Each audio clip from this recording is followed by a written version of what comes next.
you're a new fan or someone who's been watching Formula One for decades, there is one character pulling strings behind the scenes that we all know of, Flavio Briatore.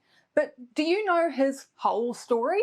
From gambling schemes, fraud and exile from his home country to Crashgate and exile from Formula One. This guy's life really is stranger than fiction.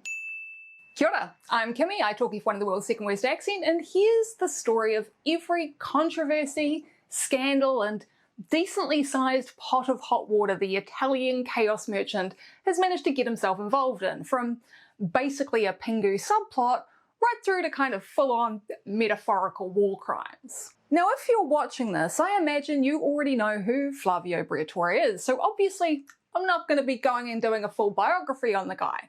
But if you are a newer Formula One fan who isn't old enough to remember when he was plastered all over the tabloid stand at the end of all supermarket checkout aisles thanks to his status as Heidi Klum's baby daddy, then all you really need to know is that he's got a long history in Formula One going all the way back to the 80s. He first stepped into a team principal role in 1990, back before I'd even had the chance to start school, and basically lorded over Benetton and later Renault for the better half of 2 decades. I'm just gonna switch to doing this because there's trucks and I've got a rattly window. Now, there's stuff that's happened in Flavio's life that isn't really covered in this story of criminal activity and general shadiness.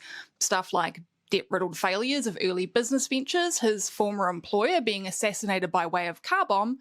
Seriously, that really happened, and just the general ick factor stink that kind of hangs around him. Safe to say the dude's led a very colourful life, not one I personally want to live, because I've learned that as I get older, there is a fine line between thriving under pressure and full-on mental breakdown, but I'm sure it makes for some damn good yarns. Briatore's story in Formula One starts in the mid-80s in what's kind of a very short domino effect. Flavio wasn't interested in motorsport and he wasn't interested in anything to do with Formula One. He had far more pedestrian interests, like fraud. Back 40 years ago, Briatore was convicted more than once over fraudulent activities for his role in both a bankruptcy and once again in 1986 when he was sentenced to 4 years in prison for his part in a high-end gambling scam that conned people by way of rigged tables with fake cards and planted players. The sentence would end up being reduced to just over a year, but rather than actually serving any of the time, however,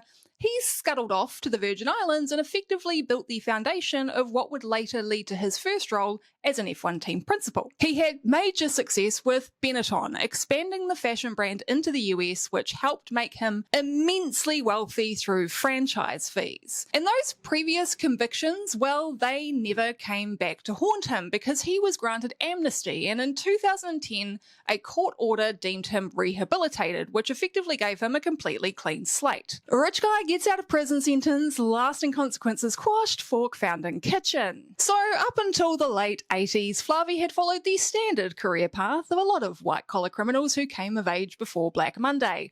Average student, did some ski instructing, got into the restaurant business and failed spectacularly, did a little bit of door-to-door sales, got a job as an assistant to a CEO who met an unfortunate demise, got all buddy-buddy with the founder of a major international fashion brand and landed an executive role in the company and ran away to a non-extradition territory to evade jail time. And no, motor racing doesn't feature in any of this tale of falling upwards. Unlike the other cantankerous geriatric obnoxious relic who, to the relief of many, is no longer traumatising Red Bull drivers not named Max Verstappen every other Sunday, Flavio Briatore isn't a racer.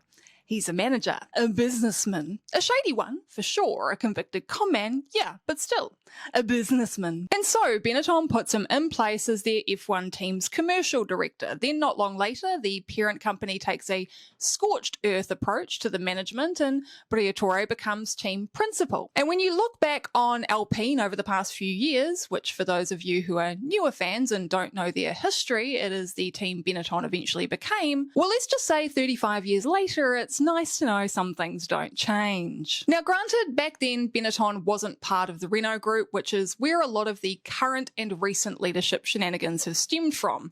That change wouldn't come until 2000 when Renault bought the team for $120 million, but I still find it incredibly amusing. But back to the 90s, cue Flavio's notorious dodgy antics during his tenure as Benetton team principal, the most egregious of which constitutes pretty much the entirety of the 1994 season. A couple of years before that though, Flavio managed to pull a Helmut Marko and set his sights on the next big thing, the driver who would go on to win that 1994 championship.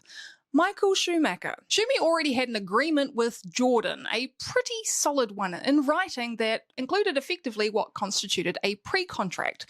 But Flavio being Flavio managed to find the semantic loopholes in it and snatched Schumacher out from under Eddie Jordan's nose. Pretty normal stuff for F1, let's be honest, right? In 1994 though, the FIA banned a lot of driver aids, ABS, traction control, active suspension, a bunch of stuff to try and make the racing more of a pure driving competition than a race to the cleverest way to get tidily around a bumpy circuit. Which in my opinion is kind of dumb because it's also a technology contest, but that's beside the point. Now this is where the first of Briatore's cheating allegations come in, one of which resulted in the infamous pit lane fire where Jos Verstappen's car went up in flames and he and a couple of mechanics suffered burns after the team removed a fuel flow filter from the Bowser rig, all to shave 1 second off their pit stops, which again, if you're a newer fan, used to take about 3 or 4 times as long as it does now, depending on how much fuel was going in the tank. Now the other offence though, well that didn't come to light until something far worse happened. After the deaths of Roland Ratzenberger and Ayrton Senna at Imola in 1994, the FIA requested that the top 3 teams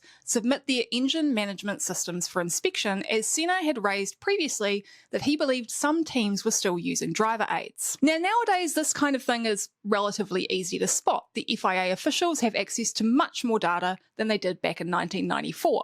I mean, this was 2 years before I found myself in the principal's office with a group of other kids from my class watching the Atlanta Olympics website slowly load over the course of half an hour. The only way to find evidence of illegal technology was to effectively pick apart the electronics piece by piece. And it turned out that yes, Benetton did have both traction and launch control software in its EMS. However, due to the limitations of the time, the FIA had no way to prove that it had ever actually been used. And due to the way the regulations were written, once again, a semantic difference was the thing that Briatore leaned on, which, well, let's be real, that's just part of the course when it comes to Formula One. Later in the season, Briatore would also try some shenanigans involving Schumacher being instructed to ignore a black flag after overtaking Damon Hill during the formation lap of the British Grand Prix, which ultimately led to disqualification and a 2-race ban for Schumacher, who still went on to win the championship, partly thanks to just kind of torpedoing Hill at the season finale in Adelaide. And things kind of went downhill from there. Schumi left, took half of the key personnel with him to Ferrari, and Flavio ended up out of Formula One for a couple of years before returning to the team newly purchased by Renault in 2000. In the interim though, Flavio had done one thing that would end up paying off big time in the long run.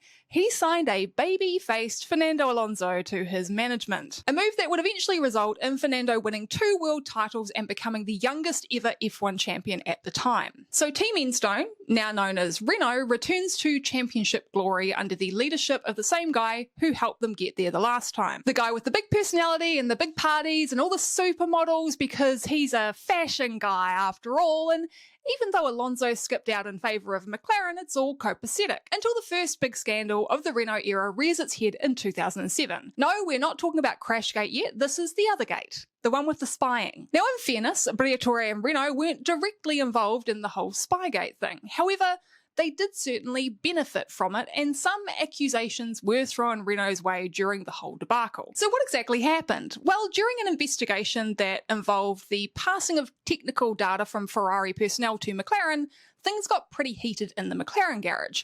Hamilton and Alonso were both embroiled in a bitter fight for the Drivers' Championship that ended up with Kimi Raikkonen beating both of them by just the 1 point. One of the most famous championship finales in history. While this intra-team battle is going on, McLaren is fighting the allegations of corporate espionage, and Fernando's relationship with the team, and more importantly Ron Dennis, is kind of just circling the drain, about to get sucked down. Fernando was about to show where his true loyalties lay. He sends the email that ultimately ends in the largest fine in sporting history. And then peaces out and goes back to Renault. Now, Fernando wouldn't ever see a repeat of his previous championship success with the Enstone team, but Flavio sure gave it a good shot. And speaking of a good shot, you should give me one by liking the video and subscribing to my channel if you're enjoying this. Okay, yeah. Thanks. And now we get to the infamous Crashgate. In 2008, Fernando Alonso was partnered with Nelson Piquet Jr. Now, Piquet never lasted long enough in F1 to be given the privilege of dropping the junior from his name, and the thing he'll always be remembered for, far above being the son of another former paddock exile and three-time world champion, is crashing deliberately in the inaugural Formula One Singapore Grand Prix. You probably all know the story, but for those of you who don't, basically Flavio was pulling out all the stops, finding every single loophole, every tiny advantage he could to get one over on Ferrari and McLaren. So he, along with chief engineer Pat Simmons, figure out exactly when 15th starting Alonso would be the most at an advantage if they could contrive a safety car period. And on lap 16, Nelson Piquet Jr., well, he crashes. Nowadays, this wouldn't have such a big effect on the outcome of a race. Yes, safety car timings are still sometimes key. However, back in 2008, refueling was still a thing, and the rules around the pit lane were very different. Simmons and Briatore had picked the point in the race where cars would be starting to run dry. They'd pitted Alonso 3 laps earlier, and everyone else was forced to make the choice between either refueling under safety car, which back then, thanks to the pit lane being closed until all cars were back in the pack formation, came with a 10-second stop-go penalty, or waiting until after the pit lane reopened and take a massive hit with track position and risk running out of fuel. All of this ultimately led to Alonso winning the race. Now, none of this came out until over a year later when Piquet was dropped from the team and decided it was a good time to allege that he'd crashed deliberately under instruction of Flavio. Renault retaliated by opening a criminal lawsuit against Piquet Jr. and Sr., alleging blackmail in an attempt to keep Jr.'s seat. Simmons allegedly claimed to the FIA that the whole thing had been Piquet Jr.'s idea, but eventually both Briatore and Simmons would depart Renault, which pretty much everyone agrees was an admission of guilt. Renault got a slap on the wrist with a wet bus ticket in the form of a suspended disqualification, which basically means now don't you do it again or you're not allowed to get a prize. Simmons was banned from all F1 events for 5 years, however still managed to wrangle working for Manor for pretty much the entire period, and Briatore was banned indefinitely, which came with super license sanctions against any driver he continued to formally manage. Flavio successfully had that ban overturned in 2010 thanks to his long-running public feud with FIA president at the time and everyone's favourite BDSM enthusiast Max Mosley, bringing doubt over the ruling.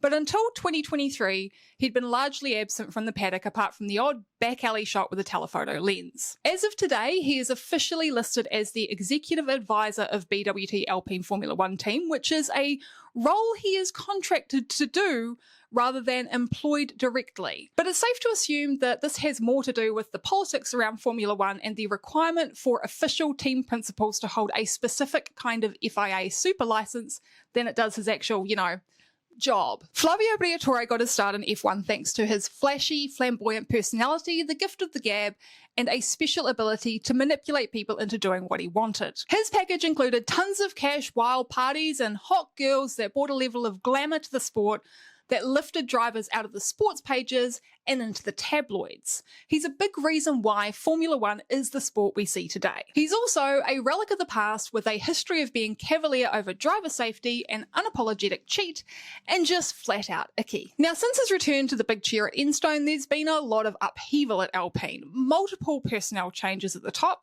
questionable driver management, dropping the engine project entirely, and more recently the reports that their celebrity investors are looking at selling their shares. Rumours have always been floating around that Flavio was put in place to prepare the team for sale, and if this is true, then this could be an opportunity for teams like Hitech or Rodin from the lower categories to finally get their foot in the door of Formula One. Or it could just be an opportunity for somebody else who gives a lot of people the ick. So what fun or not so fun facts do you have to add about Flavio Briatore? Chat about it down in the comments, and if you enjoyed this video, please remember to click the like button and the subscribe button. Both of those things are totally free, and if you're wondering why YouTubers say stuff like that, just watch the clip of Carlos Sainz being told he doesn't have to pay to subscribe to somebody's YouTube channel. It's hysterical. If you do want to help me in another way though, you can do so by joining my Patreon, which is linked in the description, as well as right here on the screen. Thank you as always to my patrons for all your support. Ka kite, I'll catch you next time.